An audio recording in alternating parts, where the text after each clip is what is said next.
Olá pessoas, sejam bem-vindas ao Sociologia Antes que Acabe. Eu sou o Thiago Siegel, professor, cientista social, criador de conteúdo aqui na internet. Se você é novo no canal, seja muito bem-vindo, já peço que se inscreva. E se você já é inscrito, meu muito obrigado. E aproveitem também para me seguir nas outras redes sociais, @Thiago Siegel no Instagram e @me Siegel no Facebook.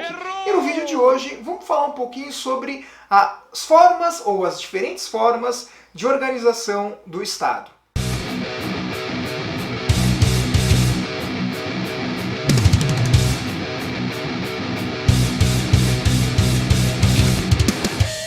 É comum a gente falar nas aulas de ciências políticas que o termo política nasce na Grécia Antiga e é originário ou é decorrente do termo polis, cidade. Logo, nós passamos a entender a política como a arte de viver na cidade. E viver na cidade às vezes é difícil, porque as pessoas têm sentimentos e desejos contraditórios. Logo, a política é também a ciência, a arte que vai administrar esses interesses contraditórios dos seres humanos. Bom, ainda nessa linha de pensamento, os gregos identificavam a existência de três regimes de governo, três modos de fazer política: a monarquia, a aristocracia e a democracia. A monarquia, governo de um só; a aristocracia, o governo de vários, dos melhores, do aristóia, a classe dominante, enquanto a democracia, de modo geral, passamos a definir como o governo de todos. Qual é a melhor forma de governo? Qual é a pior forma de governo? Os gregos, obviamente, não entravam em acordo em relação a isso. Aristóteles, por exemplo, considerava que o ser humano é um animal político por natureza. Já Platão olhava para a democracia com certo desdém. Acreditava que as pessoas não eram boas o suficientes para se autogovernarem, por isso deveria existir um rei filósofo. Mas essa contradição de opinião me interessa muito o sistema de classificação de Aristóteles, que olhava tanto para a monarquia quanto para a aristocracia e quanto para a democracia e via que ambos poderiam ser boas formas de governo, mas também poderiam desencadear para formas corruptas. Por exemplo, facilmente uma monarquia pode se transformar numa ditadura. Facilmente uma aristocracia pode se transformar numa espécie de plutarquia, numa espécie de oligarquia, e a democracia, de modo geral, costuma ou pode se transformar numa espécie de demagogia populista. Por isso não há, por natureza, um sistema político que a gente possa considerar 100% bom, 100% perfeito. Essas ideias políticas da Grécia Antiga continuam existindo até na Era Moderna. E é justamente no início da Era Moderna que nasce o chamado Estado Moderno. E juntamente com o Estado Moderno, nascem as diferentes formas de você pensar e organizar o Estado. Bom, nós temos o Estado republicano, que é esse Estado que passa a considerar que as coisas pertencem ao povo. Esse Estado nasce de maneira mais nítida a partir da Revolução Francesa, com a queda dos regimes monárquicos e o surgimento das democracias. As democracias no Estado moderno, de modo geral, podem ser organizadas de duas grandes formas. Ou nós temos as democracias parlamentaristas, ou nós temos as democracias presidencialistas. E como funciona cada uma delas? Vamos começar pelas democracias parlamentaristas. Na democracia parlamentarista, não existe a ideia de um presidente. Existe apenas o parlamento, formado por deputados e senadores, ou às vezes apenas por deputados. Os deputados são eleitos pelo voto da população e entre os deputados é escolhido alguém para se tornar o primeiro-ministro, ou, se preferirem, o presidente da Assembleia Legislativa. O primeiro-ministro tem a função de ser o chefe de Estado.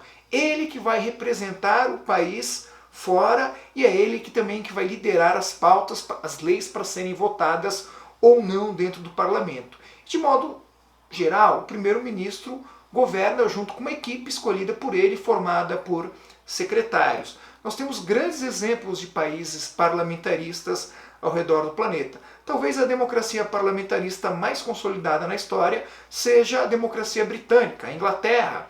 E você pode ver na internet que existe, por exemplo, a rainha da Inglaterra, tem os príncipes da Inglaterra, mas a família real hoje ela não governa. Quem governa é o primeiro-ministro junto com os demais parlamentares. O segundo modelo é o presidencialismo, chamado por muitos de presidencialismo de coalizão. No regime presidencialista, nós elegemos o presidente torna-se o chefe do Estado, o chefe do poder executivo, mas não governa sozinho, governa junto com o parlamento. Isso é interessante da gente, porque nós temos dois grandes modelos aqui.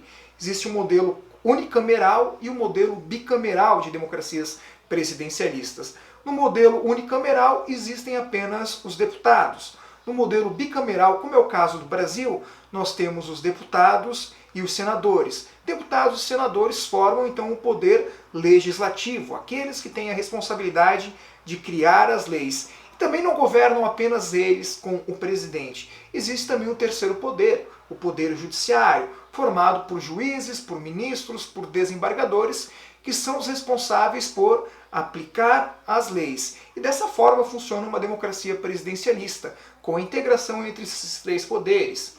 O executivo, representado pelo presidente, o legislativo, representado pelos deputados e senadores, e o judiciário, representado então pelos juízes, pelos desembargadores e pelos promotores. Cada um deles tem uma função muito específica. Mas eu quero falar um pouquinho mais sobre o parlamento. Quando a gente pensa numa república como a brasileira, nós temos 513 deputados, 81 senadores. Muitas pessoas falam então que existem muitos, né? E obviamente o parlamento custa muito caro para o contribuinte. Por que tantos deputados? Por que tantos senadores? Qual é a ideia do modelo bicameral? Explico para vocês. A ideia do modelo bicameral é bem interessante. Por que nós temos mais deputados? Os deputados, de modo geral, representam a grande diversidade do povo. E quando a gente pensa o povo brasileiro, nós somos uma cultura muito diferenciada. A sociedade brasileira é muito fragmentada. Nós temos professores, artistas, médicos, agricultores, religiosos, homossexuais, enfim. A ideia é o quê? Que o parlamento, que os deputados representem toda essa grande diversidade da sociedade brasileira. Por isso são tantos deputados. Eu falo por mim, eu sou professor, então todos os deputados que eu votei nos últimos anos eram também professores, justamente porque eu quero ter deputados que vão representar as minhas ideias, que vão defender a minha classe. Assim como muitos agricultores procuram votar sempre em deputados agricultores, muitos médicos procuram votar em deputados médicos. Acho que vocês já entenderam o que eu quero dizer com isso, né? E como a sociedade brasileira é muito fragmentada, é razoável você ter um número muito grande de deputados. O que não significa dizer, óbvio, que os deputados deveriam ganhar tanto dinheiro quanto ganham. E aí vem o Senado, a segunda casa legislativa. O Senado já não são tantos senadores, porque a ideia é que os senadores não representam mais a diversidade do povo brasileiro, mas sim cada um dos estados. Então cada estado tem o direito de eleger um determinado número de senadores. E entender como funciona o poder legislativo é interessante, porque às vezes você vai olhar para um deputado e vai dizer, pô, esse deputado não representa. E tá certo, ele não te representa mesmo. O deputado foi eleito por um público X, e ele vai então representar esse público X. E nós temos, por exemplo, na história brasileira, os opostos, assim, a gente tem de um lado, por exemplo, a chamada bancada da Bíblia, né? A bancada evangélica. E nós temos também os deputados homossexuais. Aí um evangélico poderia dizer que o deputado homossexual não o representa. E não o representa mesmo, afinal de contas, ele não foi eleito pelos evangélicos, ele foi eleito pelo público LGBT para tentar criar e aprovar leis para melhorar a vida do público LGBT. Por outro lado, os deputados evangélicos foram eleitos pelos evangélicos para criarem leis para tornar melhor a vida dos evangélicos. Perceberam essa diferença? Então, obviamente, essa ideia da representatividade dentro do parlamento, dentro da Casa dos Deputados. Entre os senados, já não. No Senado, cada senador representa, então, justamente cada um dos estados da federação. Então, de modo geral, nós temos isso. As democracias modernas ou são parlamentaristas, governada por um parlamento, por um primeiro-ministro, ou são presidencialistas. Entre os grandes exemplos de democracias presidencialistas, nós temos, é claro, a democracia brasileira e a maior democracia do planeta, a democracia norte-americana. Mas não é só isso. Cada um desses modelos, tanto o presidencialismo quanto o parlamentarismo, podem se diferenciar além disso pelo modelo partidário. Nós temos 3 grandes modelos partidários no mundo. O primeiro modelo é chamado de unipartidário. São países, são repúblicas onde existe apenas um único partido. Eu sei, isso parece ter um ar de ditadura, né? A gente vai, por exemplo, para Cuba, existe apenas um único partido em Cuba, o Partido Comunista. Nós vamos para a China, existe apenas um único partido, o Partido Comunista. E aí você poderia dizer que não existe democracia onde existe apenas um partido. Essa é uma questão bem interessante e ela é bem discutível. Os chineses e os cubanos vão dizer que lá existe democracia sim, porque dentro do Partido Comunista existe toda uma estrutura de eleições, de cargos, e as pessoas vão ganhando as eleições para subir dentro do Partido Comunista até se tornar o presidente do Partido Comunista e, por decorrência, também o presidente da China, ou, no caso, o presidente de Cuba. Mas vamos deixar Cuba de lado, porque Cuba tem muito mais esse ar de ditadura do que no caso da China, onde volta e meia troca-se o primeiro-ministro, troca-se o presidente do partido, troca-se então o presidente do país. O segundo modelo é conhecido como modelo bipartidário, onde ao invés de um partido só, nós temos 2 grandes partidos que disputam o poder. O principal exemplo disso é a democracia norte-americana, a democracia estadunidense, onde nós temos 2 grandes partidos, os democratas e os republicanos. Nessa eleição de 2020, representaram então os republicanos pela figura do Donald Trump e os democratas pela figura do Joe Biden, nessa eleição que é provavelmente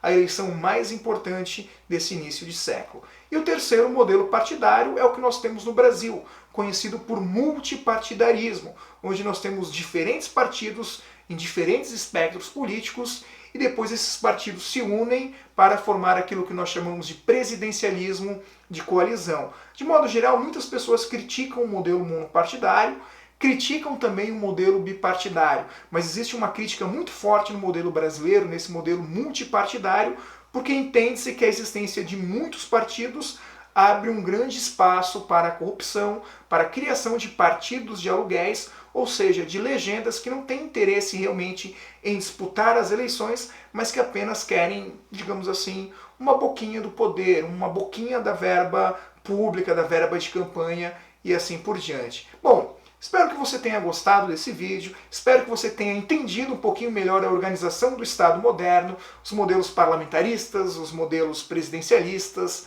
e os modelos partidários que existem no mundo. Se você gostou, deixe o seu like, deixe o seu comentário. Forte abraço a todos e valeu!